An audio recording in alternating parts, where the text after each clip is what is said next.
today's guest really needs no introduction. He's bared his soul, and a little bit more, on this show countless times. He is, of course, the nation's favourite judge, Rob Rinder.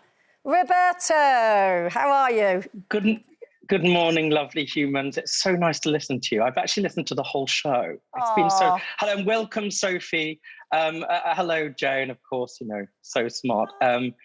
Beautiful Katie and my Judy, delightful in pink. Well, you're, so her, nice to see you're you. her kind of man, because we've just been talking about that she likes a bit of a posh voice. It turns out, you know, I was listening to that bit, and it's an interesting thing because you're all on the telly. And if you ever go and listen to yourself back, it is the cringe to end all cringe. There are no protruding parts of your body left to cringe with, I think, when you hear your own voice. It never sounds as it seems.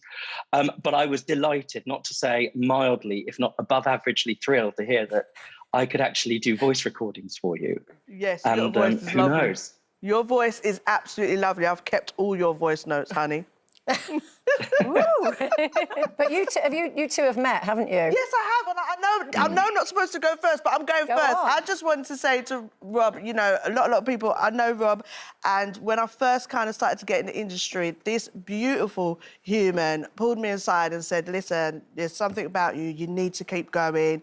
And then I did a show with him, and I was just going through that phase of, you know, like, oh, gosh, transitioning, you know, and he really sat me down and spoke to me about my worth and things that I need to do in taking that next step.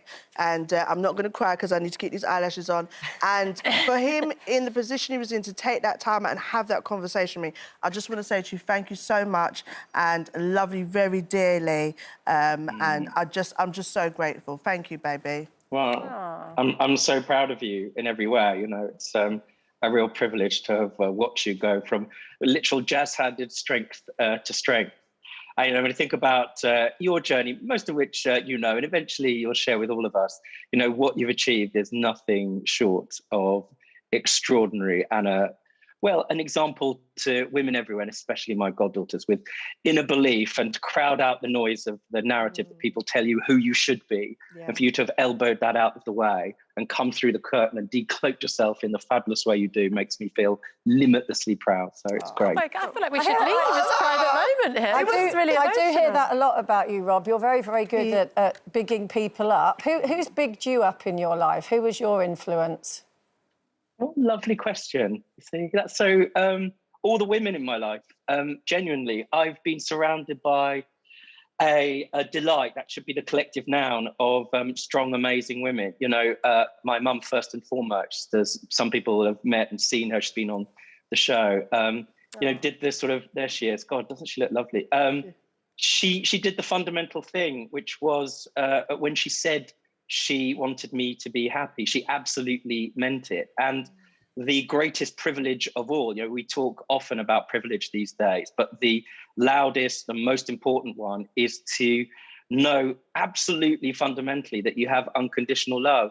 And I had that in absolute bucketfuls, and belief, and, you know, constantly present in women who, yes, they were proud of my achievements, but above all else, more than anything else, thought that it mattered most that I was kind, and taught me how to hear and to listen. 2 ears and 1 gob, as my mum said. And, you know, at the centre of all of that was my grandma, who died on the weekend. She's 97. And she was the complete, that's it, sorry. So she was the kind of, you know, spiritual and emotional epicenter of our family. You know, my mum was a single mum, and so she would co-parent in many ways, and bring us back to school and give us food. She used to call it the poke it down. She was a proud East Ender. You know, and I was been reflecting last weekend, it was Memorial Day. And, you know, this was a person, so many of that great generation who had been through a trauma that perhaps our generations really, very few of us have the capacity fully to understand. And yet she didn't have a day of unkindness or bitterness.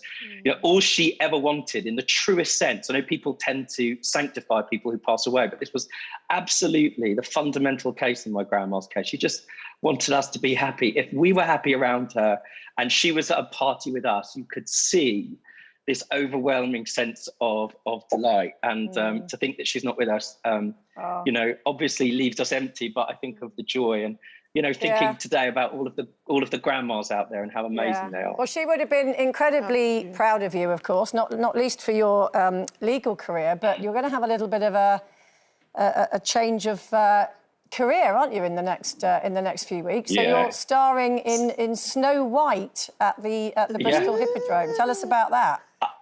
I'm speaking the truth to power. You know what's so funny is, Jane, I can feel a little bit of an eyebrow raise on your part. I know you're not doing it on purpose.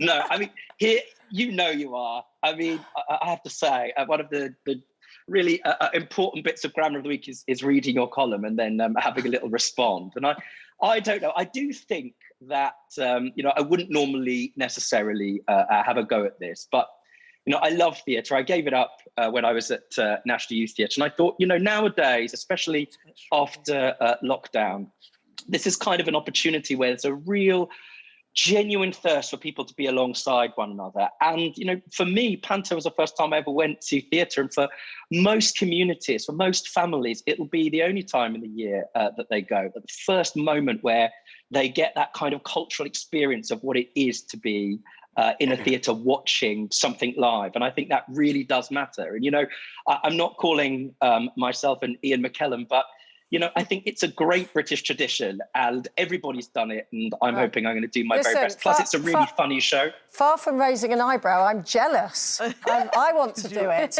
Dude. Rob, what would your part be? Wicked Queen? You could be my Wicked Queen the any wicked day. ones are always the best parts. Rob, we've got like a minute, and I would say... Oh, no. I would say, listen, after seeing... I've been on Strictly, I watched you beforehand, and you was phenomenal. How many weeks did you last, and would you say that's contributed to you taking this next step in theatre? Well, I did get vaguely to the quarterfinal, or whatever it was. I don't know. I mean, That's really yeah, no, I don't think so. Oh, yeah, look at us there. Oh, yeah. Yes, open. I mean, poor Oksana. I haven't spoken to her for a while. Gosh, God, I got really fit. You know, it was just lots of fun. Now, I don't think any of us are one thing. And the nice thing about this show is how you all talk about a whole range of different complex things and experiences. These days, people want you to be either a specialist as a judge or they want you only to be serious. And, you know, I always think about this and reflect on it. There's a brilliant interview you should all watch with the late, great Maya Angelou talking to Anderson Cooper. And she says, you know, as serious and important your work is, I never trust anybody that's too serious. They should do a range of different things. You're boring as all hell, but look at this is my friend, look at the buffet of life if you can, and try and delight and pick from it. So I thought, well, what a great opportunity. The smorgasbord of life, that's good. Well, Rob, thank you so much. Everybody at home, you can see Rob in Snow White at the Bristol Hippodrome. He's playing Man in the Mirror from December the 4th.